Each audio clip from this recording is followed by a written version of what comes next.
September 1918. A formal diplomatic note arrives at American military headquarters in France. The language is precise, legalistic, dripping with barely contained outrage. The Imperial German government lodges an official protest against the United States military for deploying what it calls an inhuman weapon, a weapon so brutal that its use violates the established laws of warfare. The German High Command demands immediate cessation of its deployment. They threaten consequences. Any American soldier captured carrying this weapon will be executed, not as a prisoner of war, but as a war criminal. The irony is staggering. This protest comes from the nation that introduced chlorine gas at Ypres, that unleashed flamethrowers at Verdun, that pioneered unrestricted submarine warfare against civilian vessels. Germany, the architect of industrial-scale mechanized death, is now claiming moral authority about humane warfare. But in the mud-choked trenches of the Western Front, German soldiers are encountering something that terrifies them in ways that artillery and machine guns never could.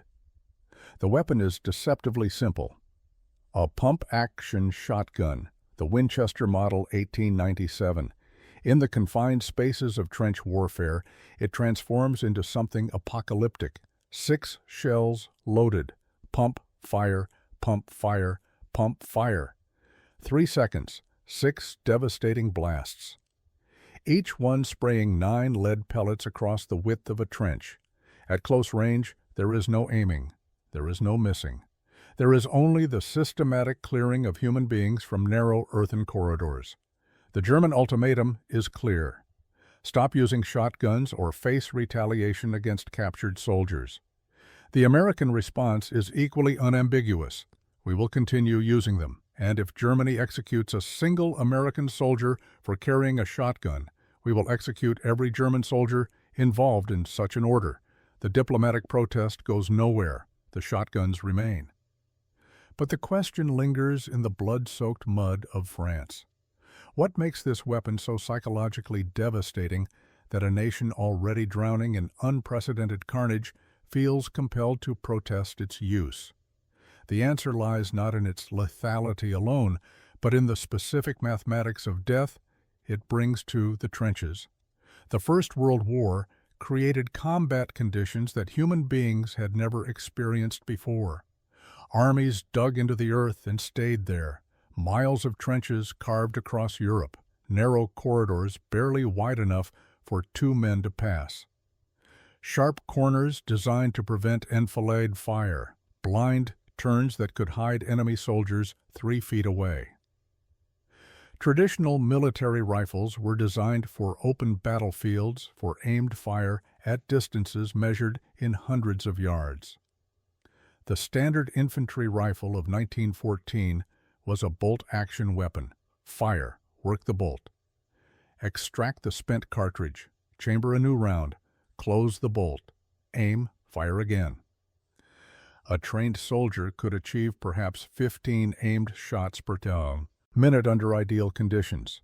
But in a trench, turning a blind corner into potential enemy contact, there are no ideal conditions. There is only sudden, desperate, close-quarters violence. The American military recognized this problem and reached for an unexpected solution. They adapted a civilian hunting weapon. The Winchester Model 1897 had been designed for bird hunting and home defense.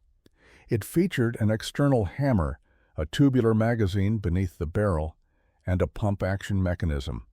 But it possessed one characteristic that would prove absolutely critical.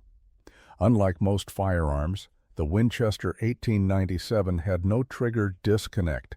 This meant that if a shooter held the trigger down and worked the pump action, the weapon would fire automatically as soon as the bolt closed.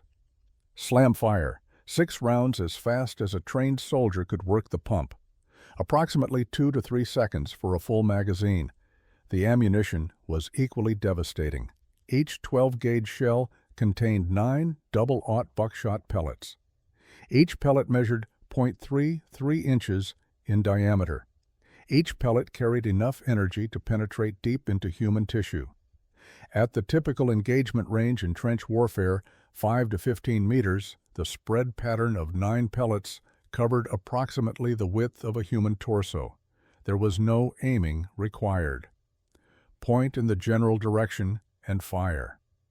The mathematics became brutally simple. 6 shells multiplied by 9 pellets equaled 54 projectiles delivered in under 3 seconds. Compare this to the German Mauser rifle, bolt action. 5 rounds in an internal magazine. A skilled marksman might fire all 5 rounds in approximately 12 seconds. 5 bullets in 12 seconds versus 54 projectiles in 3 seconds. In the confined spaces of a trench where combat happened at arm's length, the Winchester 1897 didn't just have an advantage, it was categorically superior. And the sound it made was unlike anything heard before on the Western Front. Autumn 1918. The Meuse-Argonne Offensive. American forces are assigned to clear heavily fortified German trench networks. These are not simple ditches. They are elaborate underground cities, main trenches 6 to 8 feet deep, communication trenches connecting them, support trenches behind the front lines, dugouts carved into trench walls, machine gun positions covering every approach. German engineers have designed these networks specifically to maximize defensive advantages. Sharp angles every 10 to 15 meters prevent straight-line fire. Blind corners create ambush opportunities. Narrow spaces force attackers to advance in single file. The Americans develop specialized tactics, teams of 3 men. The lead man carries a Winchester 1897 shotgun. The second man carries a rifle with fixed bayonet. The third man carries extra shotgun shells and provides rear security. They advance slowly through captured trenches.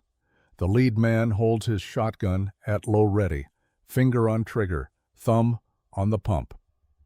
At each corner, there is a moment of terrible calculation. Is the next section clear, or are German soldiers waiting 3 feet around the blind turn? The Winchester 1897 removes the uncertainty. The lead man doesn't peek around corners. He doesn't expose himself to aimed fire. He simply points the shotgun around the corner and fires. Pump, fire, pump, fire. The buckshot spreads through the confined space. Pellets ricochet off trench walls. The devastating pattern fills the corridor. If German soldiers are waiting in ambush, they are hit by a wall of lead. If the section is empty, the American team advances to the next corner and repeats the process. German survivors describe the psychological horror. They would hear the distinctive sound of a pump-action shotgun cycling in the darkness, that mechanical chunk-chunk noise echoing through the trenches. They knew what it meant. They knew what was coming, and they knew that in the narrow confines of a trench there was no effective defense against it. You could not hide behind cover that didn't exist. You could not maneuver in a space barely wide enough to stand. You could not return accurate fire fast enough to stop 6 rapid blasts. Entire German positions began surrendering at the sound of approaching shotguns. Machine gun crews abandoned their weapons. Squads threw down rifles and raised hands. The weapon's reputation spread through German lines faster than the American advance itself. To be assigned to trench defense against Americans was to wait in narrow earthen corridors, knowing that death might arrive as a thundering wall of buckshot with no warning and no chance. The German diplomatic protest of September 1918 ultimately achieves nothing. There is no international law forbidding the use of shotguns in warfare. The Hague Conventions address explosive bullets, expanding bullets, and poison gas. Shotguns are not mentioned. Germany's protest is legally groundless, but American production increases anyway, not because of diplomatic pressure, but because the weapon proves devastatingly effective. By the armistice in November 1918, approximately 19,000 Winchester 1897 trench guns have been manufactured and deployed. These are not standard civilian shotguns. They feature specific military modifications: a perforated steel heat shield covers the barrel to prevent burns during rapid fire. A bayonet lug allows attachment of a standard military bayonet. Military sling swivels enable soldiers to carry the weapon on patrol. The barrel is shortened to 20 inches for maneuverability in confined spaces. The modifications transform a hunting weapon into a purpose-built instrument of trench warfare. The weapon does not disappear when the war ends. The Winchester 1897 remains in United States military service. For decades, it sees action in the Second World War, particularly in the Pacific Theater, where jungle fighting creates similar close-quarters conditions. It serves in Korea. It deploys to Vietnam. Military shotguns, based on the 1897 design, continue in service well into the late 20th century. The precedent it establishes becomes doctrine. Modern military forces maintain specialized weapons for specialized environments.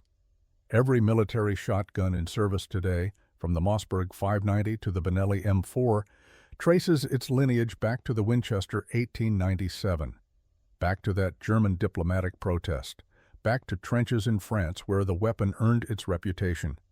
The original Winchester 1897 shotguns still exist. Many remain functional. Over a century after their manufacture, they can still be loaded and fired. The pump action still cycles smoothly. The slam-fire mechanism still functions. They are still capable of the same rapid-fire devastation that emptied German trenches in 1918. Germany's protest was never really about legality or humanity. It was about effectiveness, about encountering a weapon so perfectly suited to its tactical environment that it shifted the psychological balance of trench warfare. The uncomfortable truth that military historians rarely discuss openly is that sometimes the most devastating weapons are not the most sophisticated. Sometimes they are simply the right tool for a specific type of violence. The Winchester 1897 was that tool. And the reason it terrified German soldiers was not because it was inhumane. It was because in the hellish confines of trench warfare, it worked.